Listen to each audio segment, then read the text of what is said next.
j'aimerais parler du dimanche et en passant parler du sabbat.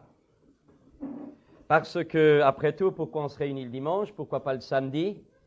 Je ne vais pas faire une étude biblique systématique, mais je vais simplement prendre quelques points afin que vous sachiez pourquoi vous êtes là ce matin dans la communion fraternelle et l'importance qu'il y a à vivre cette journée dans l'Esprit du Seigneur et selon le Saint-Esprit qui a créé littéralement ce jour ou ce rassemblement particulier dans le cœur des premiers chrétiens.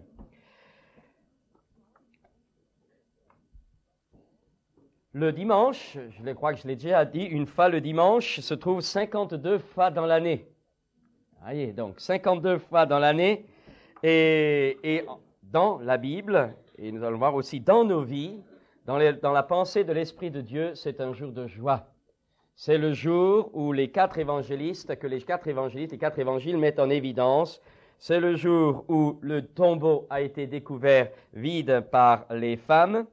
C'est un lendemain de sabbat donc que Jésus est ressuscité.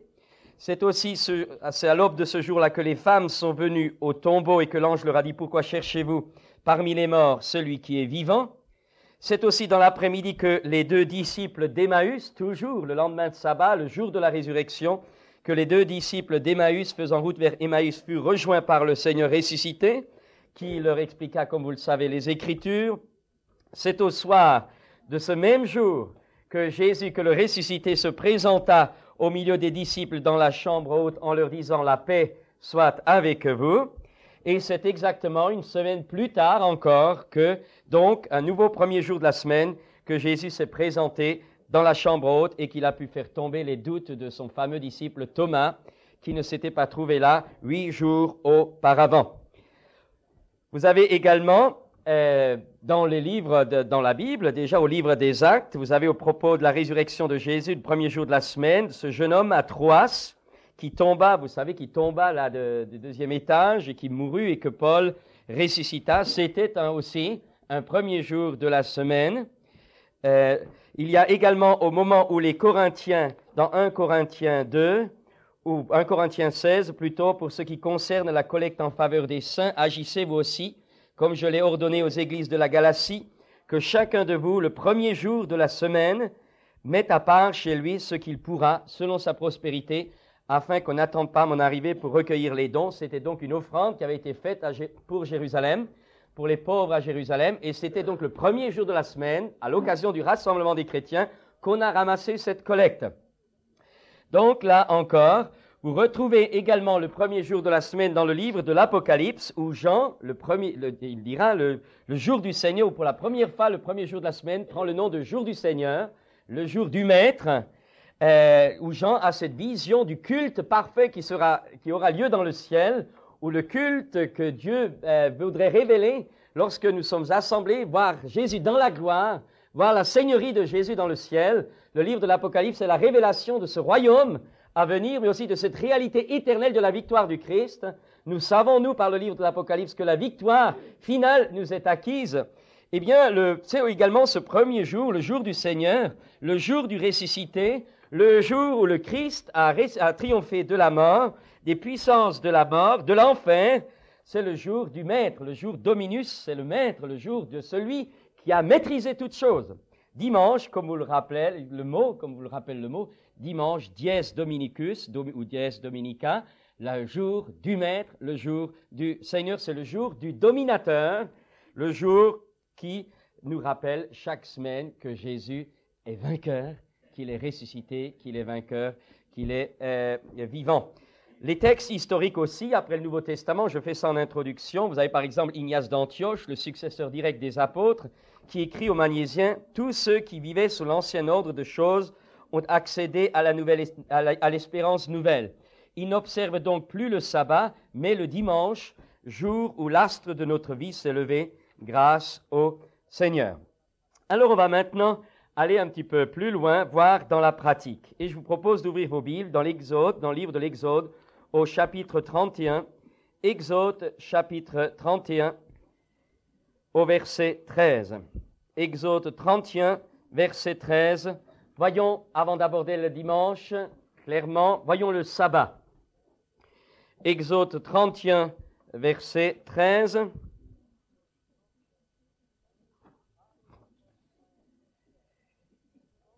Parle aux enfants d'Israël et dis-leur, vous ne manquerez pas d'observer mes sabbats, car ce sera entre moi et vous, et parmi vos descendants, un signe auquel on connaîtra que je suis l'Éternel qui vous sanctifie.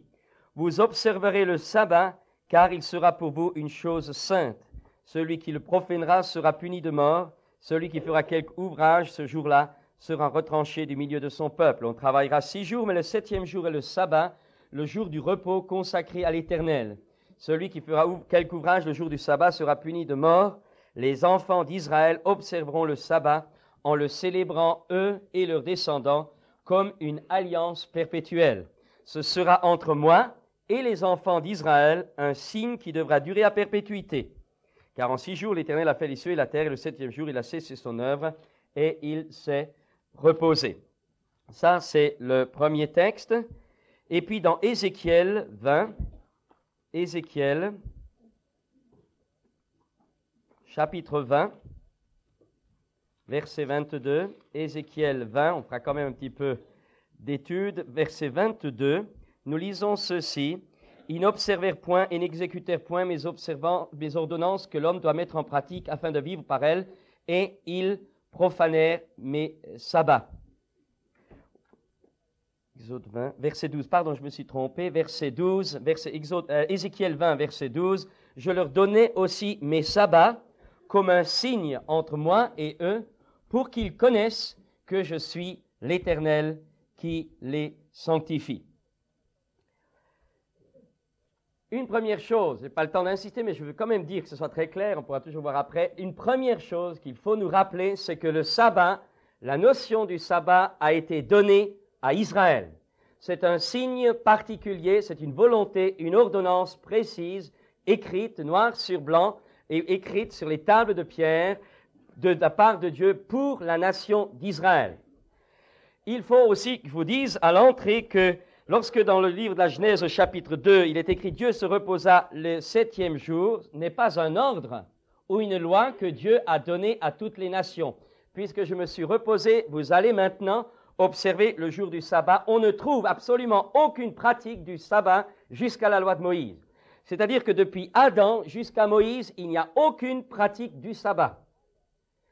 Il faut bien le comprendre, le sabbat est un signe donné par Dieu à la nation d'Israël qui distingue, afin qu'elle soit distinguée du milieu des nations.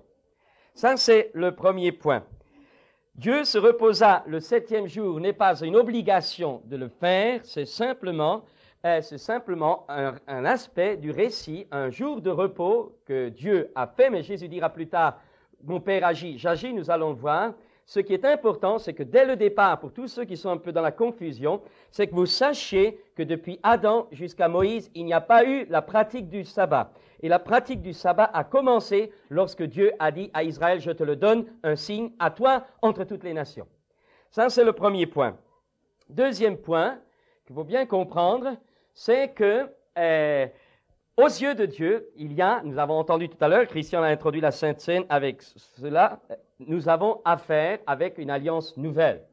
Lorsque le Seigneur Jésus a été établi médiateur d'une alliance nouvelle, la loi était, dira 2 Corinthiens 3, un ministère de la mort, entraînant la mort, mais que par la résurrection du Christ, nous entrons dans un nouveau ministère, dans une nouvelle sacrificature, la sacrificature de l'Esprit, la sacrificature de la grâce. Christ, nous dit les Écritures, a accompli la loi et à partir de ce moment-là, l'Épître aux Romains nous dira Christ est la fin de la loi pour la justification de tous ceux qui croient. Je voudrais encore dire ceci, nous sommes affranchis, dit Romains 7, versets 1 à 4, de la loi pour être à Christ. Ça veut dire tout simplement que la loi ayant été donnée par Dieu ne pouvait pas mourir, alors Dieu nous a fait mourir en Christ à l'autorité de cette loi pour que cette loi n'ait plus aucun pouvoir sur nous. Nous sommes morts à la loi et nous sommes vivants par la nouvelle loi de l'Esprit de vie qui est en Jésus-Christ. Je dis ça encore en introduction, mais vous avez déjà pas mal d'images dans l'Ancienne Alliance qui vous montrent cette substitution de la vie par rapport à la mort ou la mort qui est suivie par la vie. Prenez déjà Isaac qui est offert par Abraham Abraham, le père des croyants, l'Abraham qui fut justifié à cause de sa foi et non pas à cause de ses œuvres. Abraham qui offrit Isaac, et vous savez que Isaac passa comme au travers d'une résurrection. Vous avez là l'image de la mort, si le grain de blé meurt, alors il porte des fruits. L'image de toutes choses anciennes sont passées, toutes choses deviennent nouvelles. Nous allons également l'approcher tout à l'heure. Vous avez le récit de la verge d'Aaron, lorsqu'il y a eu contestation dans le peuple hébreu pour savoir qui devait être le souverain sacrificateur. Vous savez qu'on a pris une verge de chaque tribu d'Israël et on a mis aussi la verge d'Aaron. Et à ce moment-là, le lendemain, on l'a laissé toute la nuit, comme une image de la mort, toute la nuit, ces verges sèches dans le lieu saint, dans l'arche de l'Alliance. Et le lendemain, la verge d'Aaron avait fleuri. De ténèbres est sorti des fleurs de lumière. Et il y a eu là le témoignage également de la vie qui devait sortir de la mort. Mais rappelez-vous également que Jésus a dû passer par la mort. On retrouve toujours la mort dans la vie qui précède la vie. Et Jésus a dû connaître Gethsémane, il a dû connaître le ministère de la mort, il a dû mourir, renoncer à lui-même pour qu'il puisse goûter à la plénitude de la vie de résurrection. C'est important parce que, si vous voulez, nous avons tendance, les uns et les autres, à toujours raisonner avec notre autre vieille manière de faire ou de penser. C'est-à-dire, est-ce que ça c'est bien, est-ce que ça c'est mal? Est-ce que ça c'est juste, est-ce que ça c'est pas juste? Alors que Dieu veut nous introduire dans une toute autre vision des choses, dans une toute autre conception des choses. Je vais m'expliquer. Dans le jardin d'Éden, Dieu avait placé toutes sortes d'arbres fruitiers ou toutes sortes d'arbres. Et il y avait aussi là-dedans l'arbre de la vie et l'arbre de la connaissance du bien et du mal. Et Dieu a dit, vous pouvez manger de tous les arbres, sauf du fruit de l'arbre de la connaissance du bien et du mal. Car le jour où vous en mangerez, vous mourrez. Bon. Adam et Ève séduisant Adam, ou vice-versa, ou le serpent séduisant les deux, eh bien, ce qui s'est passé, c'est qu'ils ont donc pris du fruit de l'arbre de la connaissance du bien et du mal. Et à partir de ce moment-là, ils ont su ce qui était bien et ils ont su ce qui était mal, mais ils n'ont pas pu affronter le mal qu'ils venaient de découvrir et ils ont été vaincus par le mal. Et à partir de ce moment-là, toute leur personnalité a été faussée. Leur intelligence a été faussée, leurs sentiments ont été faussés, leur corps a été faussé, puisqu'à partir de ce moment-là, le péché est entré dans le monde et par le péché, la mort physique, comme conséquence de la mort spirituelle. À partir de ce moment-là, leur intelligence a été obscurcie, plongée dans les ténèbres. Et nous sommes le résultat de tout cela. Et la même chose se trouve dans nos vies et la même chose se trouve dans notre existence. Ce qui veut dire simplement, ce que je vais en arriver là, c'est que nous avons gardé malheureusement ce venin. Chaque fois que nous voulons comprendre les choses de Dieu, nous raisonnons par rapport à ce qui est bien, par rapport à ce qui est mal, sans nous rendre compte que notre intelligence est parfois incapable de voir vraiment ce qui est bien ou de voir vraiment ce qui est mal. Et parfois, ce que nous appelons bien est mal aux yeux de Dieu, et ce que nous appelons mal est parfois bien aux yeux de Dieu. Alors, il y a à revenir de nouveau sur l'arbre de vie. C'est-à-dire, au lieu de vivre d'après notre raisonnement, c'est bien, c'est juste, c'est pas juste, nous devons raisonner, nous devons vivre d'après la vie que nous avons en nous, la loi de l'esprit de vie qui est en nous. Nous ne construisons pas notre vie sur une moralité chrétienne ni sur une intelligence intellectuelle des vérités bibliques. Nous construisons notre vie sur la vie du Christ en nous. Et c'est seulement dans la mesure où cette vie se développe que nous serons dans la vérité. Ce matin, frères et sœurs, si vous pensez être dans la vérité parce que vous croyez juste, vous êtes dans l'erreur. Mais si ce matin vous êtes rempli de la vie du Christ, vous êtes dans la vérité, parce que cette vie est vérité. Je suis la vérité, a dit Jésus. Comprenons-nous donc bien que la marche avec Dieu n'est plus basée sur la connaissance du bien ou du mal, mais notre marche et Dieu est basée sur le Christ vivant, sur l'arbre de vie, sur le prince de la vie, et c'est dans la mesure où nous nous remplissons, nous nous laissons remplir et nous laissons développer la vie du Christ, que alors nous portons le fruit où nous sommes dans la plénitude de la divinité. L'apôtre Paul, ou l'épître aux Hébreux, nous dit ainsi, il y a abolition d'une ordonnance antérieure, à cause de son impuissance et de son inutilité. Et Colossiens 2, verset 16, nous dit que personne ne vous juge au sujet d'une nouvelle lune, des sabbats, c'était l'ombre des choses à venir. Galates nous rappelle que Christ est la fin de la loi. Ceci, je le dis encore, est une petite parenthèse. Mais je pourrais encore rajouter que Jésus se sentait tout à fait libre du sabbat. Il le dira dans Matthieu 12, 8, le Fils de l'homme est maître du sabbat. Et les apôtres profitaient les jours de sabbat pour évangéliser, pour aller dans les synagogues où ils avaient liberté de parole. Jésus guérissait les malades le jour du sabbat. Et les Juifs lui ont dit, mais comment ça se fait que tu guérisses le jour du sabbat? Il dit, mon Père agit. Donc, si le chrétien était soumis à la notion du sabbat, jour du repos, ça ne pouvait plus faire. Mais le Père agissait. Nous allons aller maintenant encore un peu plus loin. Quand le livre de la Genèse nous dit que Dieu dit qu'il se reposa le 7e jour, ça ne veut pas dire que nous avons affaire à un Père passif. Ça ne veut pas dire que nous avons affaire à un Dieu inactif. Dieu agit encore. Le monde subsiste par la parole de Dieu. Jésus agissait, Jésus agit, parce qu'il voyait le Père agir. Et Dieu agissait le jour du sabbat. Dieu agit tout le temps. Mais seulement Dieu s'est reposé du travail qu'il a fait. Et c'est là que je voudrais maintenant vous faire pénétrer dans le sens de la nouvelle alliance. Il y a un sabbat pour le peuple de Dieu, dit l'Épître aux Hébreux. Il y a un sabbat et la Bible nous efforce d'entrer dans ce repos de sabbat. C'est quoi le repos du sabbat? Eh bien, c'est la pleine conviction que nos œuvres charnelles, nos œuvres naturelles, tout ce que nous voulions faire par notre volonté, avec notre bonne volonté, j'ose le dire, tout ce que nous voulons faire selon notre intelligence pour Dieu, ces œuvres de la chair que nous croyons être bonnes, ces œuvres-là, il faut que maintenant elles s'arrêtent. Nous nous reposons de ces œuvres anciennes. C'est fini pour nous. C'est fini. Nous entrons maintenant dans le repos de Dieu. Dans le repos où la nouvelle alliance va maintenant agir jour après jour. Cette alliance de l'esprit où nous ne serons plus là pour faire quelque chose pour Dieu, mais où nous laisserons Dieu agir en nous pour faire les œuvres que Dieu a préparées pour nous et qu'il va faire au travers de chacun d'entre nous. Je voudrais rappeler ce matin qu'il y a une différence entre l'ancienne alliance où il fallait obéir à Dieu pour que Dieu nous bénisse et la nouvelle alliance où il est tout simplement question que c'est Dieu, Christ en nous, l'espérance de la gloire, que c'est le Christ en nous qui fait les œuvres. Nous faisons les œuvres de la foi, nous ne faisons pas les œuvres pour mériter la bénédiction de Dieu. Je vois que vous me regardez un petit peu avec des yeux ouverts, j'essaie de devenir de plus en plus clair. Ce que je veux dire maintenant par là, c'est que pour le juif, le sabbat subsiste aussi longtemps qu'il est juif. Lorsqu'il se convertit à Jésus-Christ, il n'y a plus ni juif ni grec, mais tous sont devenus un en Jésus-Christ notre Seigneur, qui a brisé toutes les barrières. Aussi longtemps que quelqu'un ne se convertit pas et qu'il est juif, à ce moment-là, il faut qu'il respecte le sabbat. Mais, comme le dit la Bible, s'il désobéit à un seul commandement de la loi, c'est comme s'il avait désobéi à tous les commandements. Si vous courez après le train qui part, s'il vous suffit d'un mètre pour le rattraper, mais que ce mètre, vous n'arrivez pas à le rattraper, tout mètre que c'est, un tout petit mètre, vous ratez le train. Si vous obéissez à toute la loi sauf une, eh bien, même si c'est un seul commandement, vous ratez. L'apôtre Paul est clair, si nous voulons obéir à la loi, nous devons obéir à toute la loi. Si nous nous prévalons devant Dieu de la loi, nous devons obéir à toute la loi. Or, pas un seul, ni juif, ni grec, ni païen, personne n'a jamais réussi à obéir à la loi. Christ est venu pour accomplir cette loi. Où c'est que je vais en arriver? Pour le juif, le sabbat subsiste, mais pour le chrétien, il n'a jamais eu d'autorité.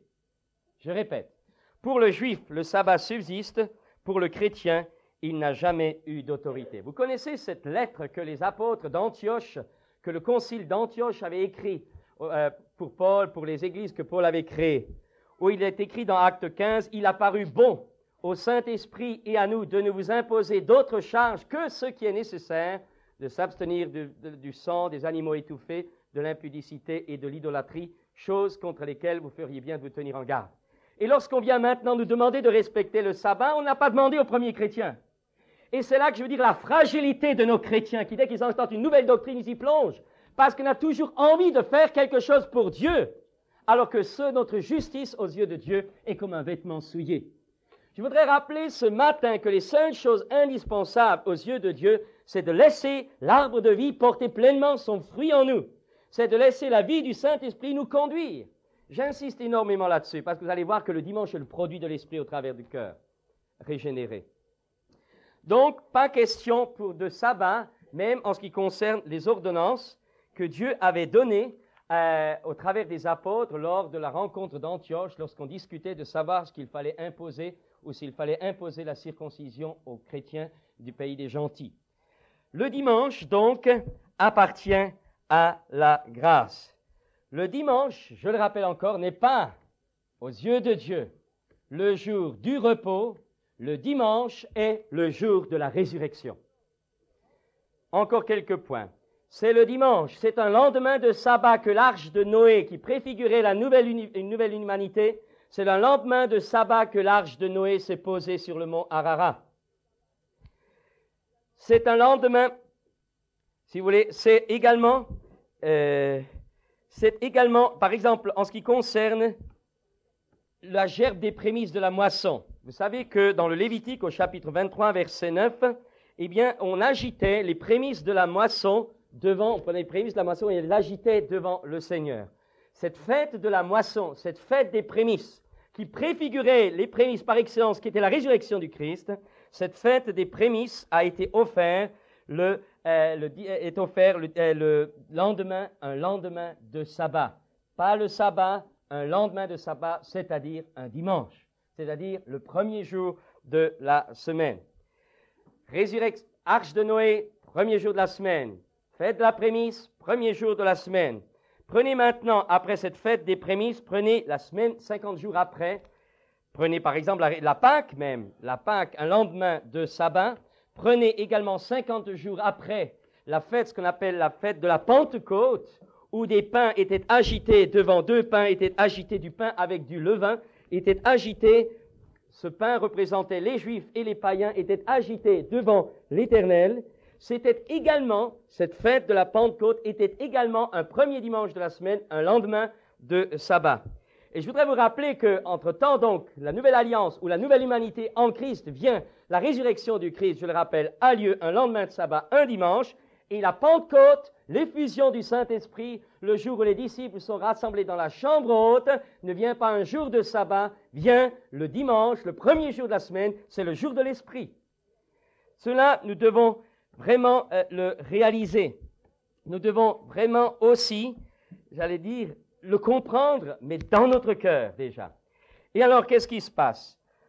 Que ce soit la résurrection, que ce soit la Pentecôte, l'effusion du Saint-Esprit, nous sommes là dans une toute autre dimension, nous sommes là dans une toute autre conception que la conception de l'obéissance à la loi juive, nous sommes dans une nouvelle alliance, nous sommes dans une nouvelle marche chrétienne, nous ne sommes plus sous la lettre de la loi, parce que Christ est la fin de la loi, mais nous entrons dans la dimension de la résurrection, dans la dimension de l'esprit, nous entrons dans la dimension de la marche selon l'esprit, et afin de ne plus accomplir les œuvres de la chair. Je vous ai dit tout à l'heure qu'il y a un repos de sabbat. Ce repos de sabbat n'est plus à faire pour le chrétien un samedi, un dimanche, un lundi, un mardi. Le repos du sabbat est une attitude, un repos du cœur dans lequel nous devons parvenir 24 heures sur 24. Que je veille, que je dorme, je suis au Seigneur. C'est ça le repos de sabbat qui manque malheureusement tellement aux chrétiens. Nous devons être dans les difficultés comme dans les luttes, nous devons avoir au fond de nous-mêmes un repos qui bannit toute crainte. Un repos qui est la présence de Dieu, qui est le Dieu du repos. Une paix qui n'est pas le produit de la paix humaine, mais Jésus a dit, je vous donne ma paix, cette paix que le monde ne connaît pas, que le monde ne peut pas donner. C'est cela le sabbat. Nous avons notre paix avec Dieu par le Christ. Et nous nous efforçons d'entrer dans ce repos face à toutes les tentatives, face à toutes les séductions, face à toutes les pressions, face à toutes les luttes que nous pouvons rencontrer. Aucune de ces choses nous ne devons permettre à aucune de ces choses de nous priver de la paix de Dieu qui surpasse toute intelligence et qui veut garder nos cœurs et nos pensées en Jésus-Christ. Ce matin, avez-vous la paix? Le dimanche, premier jour de la semaine, est donc le jour de l'esprit, mais c'est aussi le jour du rassemblement. Rappelez-vous déjà le psaume 133 qui dit « Il est bon pour des frères de demeurer ensemble ». Le livre des Actes et les récits historiques nous montrent que les chrétiens se rassemblaient le premier jour du Seigneur, le jour du Seigneur, pour partager le pain ensemble, pour partager chaque fois qu'il y avait un culte, on participait à la Sainte Seine. Pourquoi? Parce que la Sainte Seine était le témoignage de la mort et de la résurrection du Christ. C'était non seulement le symbole de la mort et de la résurrection, c'était plus que le symbole, c'était la communion vivante par le Saint-Esprit au corps et au sang du Christ. Frères et sœurs, j'aimerais rappeler que le dimanche, lorsque le dimanche nous prenons le pain et le vin, nous ne faisons pas simplement nous rappeler que Jésus est mort pour nous. Nous ne faisons pas simplement nous rappeler qu'un jour Jésus est ressuscité un dimanche. C'est plus que cela. C'est bien sûr un souvenir d'une réalité éternelle, mais c'est aussi pour chaque croyant qui ainsi participe au pain et au vin, c'est l'occasion pour lui, par sa foi et par l'action du Saint-Esprit, d'entrer spirituellement en communion avec le corps et le sang du Seigneur. En communion avec le corps, ce corps qui a été brisé pour que par ses meurtrissures, vous et moi, nous puissions être guéris. Ce sang qui a coulé pour que par son sang, vos vies et ma vie soient lavées et purifiées de tout péché. Ce corps et ce sang qui ont coulé pour que par sa mort, le sang, par son effusion, le sang de Jésus nous lave et nous purifie de tout péché, qui nous délivre également de notre vaine manière de vivre, qui nous délivre également de la puissance du diable, qui nous délivre également de notre vie passée. Ce sang de Jésus qui a une puissance de purification éternelle et qui purifiera nos cœurs et nos consciences des œuvres mortes. Lorsque je prends la Sainte Seine, mes frères et sœurs, c'est une occasion pour moi de me nourrir du corps et du sang de Jésus. C'est une occasion pour moi d'être vivifié, d'être guéri, d'être renouvelé, d'être fortifié à tous égards. C'est pour moi l'occasion de toucher le Christ vivant dans sa gloire. C'est pour moi l'occasion de monter au ciel et d'être touché par la puissance de résurrection du Christ. Pour mon corps, pour mon être intérieur, pour mon âme, parce que la chair, le sang, la vie de toute chair est dans son sang. Et lorsque j'entre en communion avec le sang du Christ, j'entre en communion avec l'âme et la vie du Christ ressuscité. Le dimanche, c'est le jour de l'esprit, c'est le jour de la joie, c'est le jour de la paix. Il est bon pour des frères de demeurer ensemble. Hébreux 10, 25 nous dit, n'abandonnez pas vos saintes assemblées, rassemblements. Ça ne veut pas dire n'abandonnez pas votre assemblée, ça veut dire n'abandonnez pas votre rassemblement. Lorsque le peuple de Dieu se rencontre, n'abandonnez pas ces rassemblements auxquels Dieu donne un si grand prix, parce que c'est là que l'Éternel envoie la bénédiction, la vie pour l'éternité. J'aimerais le rappeler ce matin. Il y a des promesses pour notre vie individuelle en tant que chrétien, et il y a des promesses pour notre vie communautaire. Il est bon pour des frères de demeurer ensemble, parce que c'est là que l'Éternel envoie la bénédiction. Et il est bon aussi, lorsque nous sommes ensemble, de nous compléter les uns les autres par les différents charismes que nous avons reçus. Il est bon d'être édifié par les frères, parce que c'est seulement quand le corps est rassemblé que le corps peut agir pleinement. Le corps, la dimension du corps est voulue de Dieu. Un membre qui reste toujours tout seul, il ne fera jamais rien de bon. Il fera peut-être quelque chose de bon tant que c'est sa fonction, mais perdu en dehors du corps, il sèche. Et c'est pour cette raison que, si vous voulez, le dimanche, le jour du Seigneur, le jour de la résurrection, le jour de la résurrection du Christ et de son corps, parce que nous participons à la vie de ce corps de ressuscité, puisque nous sommes ressuscités avec lui et puisque nous sommes des membres de son corps, c'est le jour du rassemblement en Christ où Dieu se plaît alors au milieu de la louange de son peuple. Nous devons le comprendre. Alors, qu'est-ce qu'on voit aujourd'hui? Je ne vais pas être long. Qu'est-ce qu'on voit aujourd'hui? Qu'est-ce que c'est que le dimanche pour bien des gens? Est-ce que pour beaucoup c'est ouf, vivement dimanche qu'on... La Bible vous dit, c'est pas ça du tout.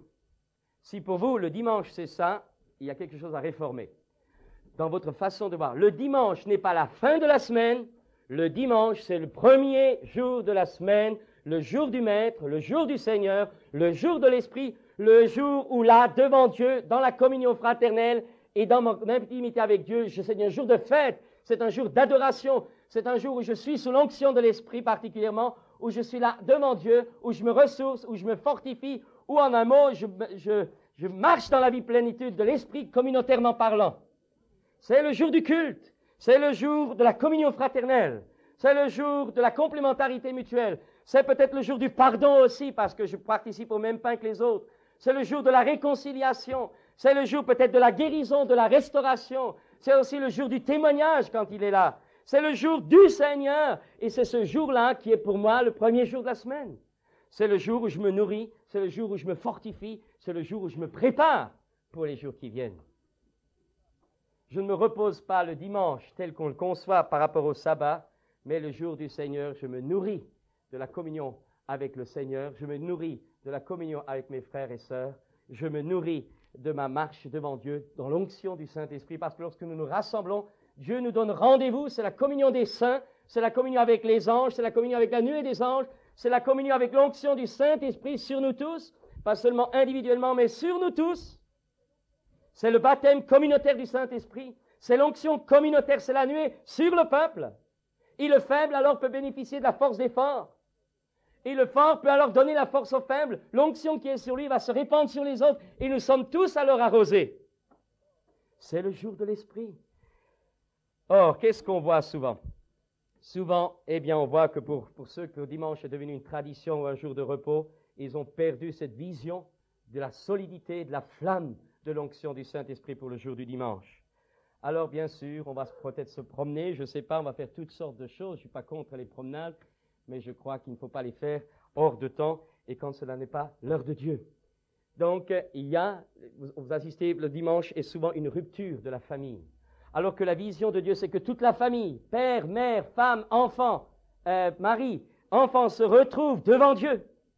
Alors se retrouvent avec Dieu, se retrouvent dans ce jour du Seigneur, dans ce jour de la joie, dans cette fête de la résurrection, dans cette fête de la vie.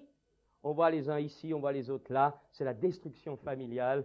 Mais ce qui est tragique, ce n'est pas la séparation qui est tragique seulement. Ce qui est tragique, c'est que la nourriture spirituelle ne vient plus. Et il y a érosion, et il y a fatigue, il y a destruction, et il y a manque de spiritualité de plus en plus forte. Prenez un peu, beaucoup de chrétiens laissent le sens spirituel du jour du Seigneur.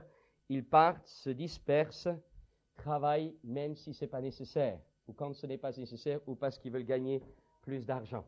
Nous avons vu avec la réunion des frères que nous ne sommes pas assujettis tout particulièrement à une interdiction de ne pas travailler le dimanche. Ce qui compte, c'est la raison pour laquelle tu travailles le dimanche. Est-ce que dans ton service hospitalier, quelque part tu es obligé parce que ça fait partie de ton tour, tu ne l'as pas voulu, mais si tu veux gagner plus en travaillant le dimanche, tu rates quelque chose. Dieu ne te reprochera pas de ne pas respecter le dimanche, Dieu te reprochera ou Dieu sera triste de te voir te priver de l'onction de la communion fraternelle.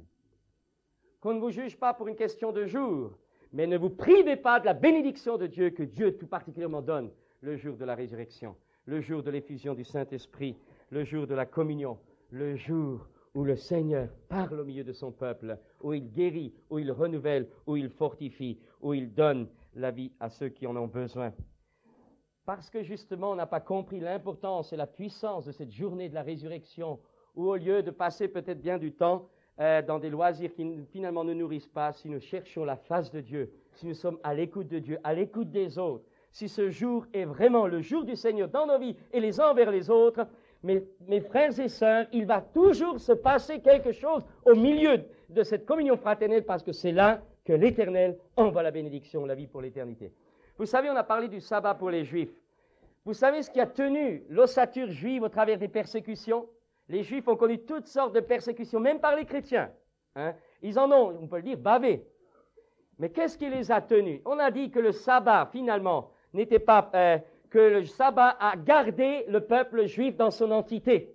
C'est parce qu'ils avaient la notion du sabbat. Pour le juif croyant, le sabbat est quelque chose de très fort.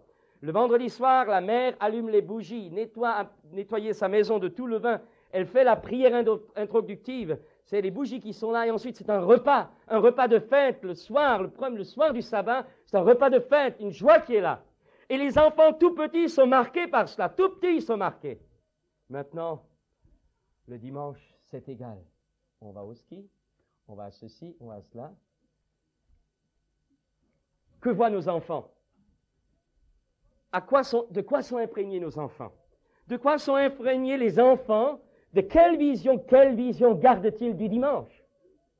Et je voudrais dire quelque chose de très important, même si les enfants ne comprennent pas tout de suite, et nous savons que nous avons à les élever à la foi et à la connaissance de Jésus-Christ, eux-mêmes doivent prendre leur décision un jour.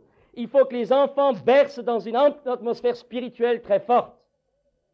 Et la bénédiction des parents envers les enfants, c'est de les baigner dans cette atmosphère spirituelle. C'est de les baigner dans l'exemple que les parents donnent.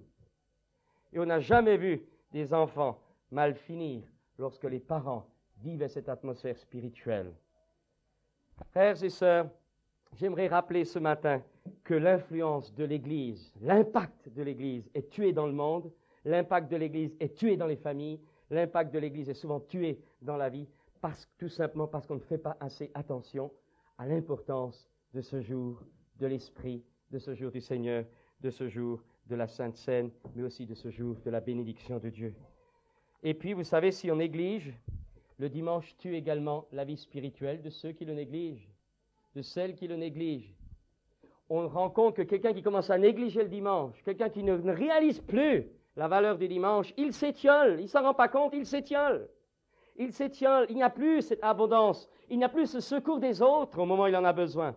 Il est progressivement livré à lui-même et dans ses faiblesses, il va craquer. Et c'est pour cette raison que nous avons besoin les uns des autres. Et justement, ce rassemblement du peuple de Dieu, c'est le secours que Dieu nous donne pour notre isolement. On ne travaille plus comme on l'avait avant. On n'a plus la même onction. On n'a plus tellement le premier amour. Le dimanche appartient à la grâce. L'heure est avancée, je ne vais pas continuer, j'ai promis de ne pas être long. Je vais simplement dire ceci pour terminer. Ce matin, frères et sœurs, que Dieu nous éclaire, que Dieu nous montre l'importance qu'il y a, non pas du sabbat, le jour du repos, on va se reposer, mais que Dieu nous montre le rendez-vous qu'il nous donne, le jour du Seigneur. Que Dieu nous montre le rendez-vous qu'il nous donne ce matin, qu'il nous a donné ce matin, qu'il nous donne pour cette journée. Un rendez-vous communautaire, mais aussi un rendez-vous individuel entre moi et lui. Un moment de prière, un moment d'isolement, un moment de méditation dans la parole de Dieu. Un moment où je suis là peut-être dans le service pour les autres. Il y a tout un rendez-vous que Dieu nous offre le dimanche. Il y en a qui ne peuvent pas, ils sont malheureux. Je me rappelle quand je travaillais dans l'enseignement, j'étais sur un général, il fallait me faire un service de dimanche. J'en étais malheureux. J'ai réalisé que le peuple de Dieu se rassemblait, moi il fallait que je reste. Et je priais, Seigneur, libère-moi de cette servitude. Je savais que je n'étais pas condamné parce que je ne venais pas le dimanche, ce n'était pas ma faute. Mais je sais que quand plus tard j'ai été dégagé de ce service et que je peux me retrouver chaque dimanche dans la maison du Seigneur, vous savez, franchement, ça valait la peine. Mes amis, j'aimerais rappeler ce matin qu'il est bon pour des frères de demeurer ensemble. J'aimerais rappeler ce matin que lorsque nous sommes ensemble, nous nous aidons les uns les autres. Nous nous portons les uns les autres. La prière de l'un, la louange de l'autre, l'intercession du troisième, la parole prophétique du quatrième, l'exhortation du cinquième, la poignée de main du sixième, le repas peut-être, ou celui que j'invite chez moi ou qui m'invite chez lui. Tout cet ensemble-là, le service, le témoignage en commun, tout cela me fait du bien. Cela me renouvelle, cela me fortifie, cela me donne d'aller de l'avant. C'est le jour de l'Esprit. C'est le jour du Seigneur. Laissez tomber le sabbat, ça n'a plus aucune importance. Pour nous, il n'a jamais eu de valeur. Nous sommes les enfants du dimanche, les enfants du Seigneur, et que nous puissions ainsi vivre dans la joie, vivre dans la paix. Amen. Alors, si on vient vous trouver, vous ne respectez pas le sabbat, dites vous n'en avez pas besoin, vous avez largement assez avec le dimanche. Et que Dieu ainsi nous garde dans sa paix et dans sa joie. Seigneur, tu nous raccompagnes maintenant. Tu nous gardes tout à l'heure dans ce moment de jeûne et de prière, et tu nous donnes d'aller de l'avant dans la joie et dans la paix. Seigneur, que nous puissions connaître notre privilège, que nous puissions connaître notre joie d'enfant de Dieu, que nous puissions vivre jour après jour, c'est cette onction du Saint-Esprit, et aller de l'avant, Seigneur, avec puissance, avec gloire. C'est vrai, Seigneur, tu ne nous as pas laissés orphelins. Nous te remercions de ce rassemblement que tu permets le jour du Seigneur, ce rassemblement où ton Saint-Esprit nous a donné rendez-vous, où ton Saint-Esprit habitant chacun de nous, tu nous donnes de vivre ta gloire, tu nous donnes de vivre ton règne, tu nous donnes de vivre la pleine manifestation de ton corps. Ô Seigneur, que ce matin, chacun et chacune soit renouvelé dans sa vision, soit renouvelé dans son désir de se retrouver les uns avec les autres dans la maison du Seigneur, et nous sommes la maison du Seigneur. Oh, donne-nous de construire cet édifice vivant, cet édifice spirituel, dont nous sommes chacun pour notre part des pierres vivantes. Donne-nous d'être forts en toi, donne-nous d'être forts pour enrichir les autres, donne-nous d'être forts pour aider les autres, et donne-nous d'être forts pour t'adorer en esprit et en vérité tous les jours de notre vie. Seigneur, si nous avons un sabbat dans nos cœurs, nous te demandons de nous aider à le garder jour après jour, ce repos de sabbat qu'aucune difficulté ni le malin ne puisse nous l'ôter. Mais Seigneur, donne-nous aussi de réaliser le rendez-vous que tu nous donnes dans notre communion fraternelle, parce que c'est là que tu envoies la bénédiction, parce que c'est là que tu envoies la vie et la vie pour l'éternité. Oh, tu nous bénis, Seigneur. Tu nous bénis durant toute cette journée. Tu nous fais du bien. Tu nous portes en avant, mon Dieu. Oh, tu nous abreuves du torrent de tes délices. C'est vrai, Seigneur, tu nous as donné ton esprit. Seigneur, nous sommes forts par ton esprit. Nous ne sommes pas forts parce que nous connaissons le bien ou le mal, mais nous sommes forts parce que ta vie est en nous, Seigneur. Cette vie abondante, ces fleuves d'eau de la vie que tu nous donnes, ces fleuves qui jaillissent de nos cœurs, ces fleuves qui jaillissent de nos vies, ces fleuves qui nous permettent de vivre le jour de la résurrection dans la communion fraternelle, mais qui nous permettent aussi de vivre chaque jour notre vie et notre vocation d'enfant de Dieu. Ô Père, que ton Esprit Saint nous garde dans ces choses et nous donne d'aller de l'avant dans la joie et dans la paix et dans l'autorité du nom de Jésus. Amen.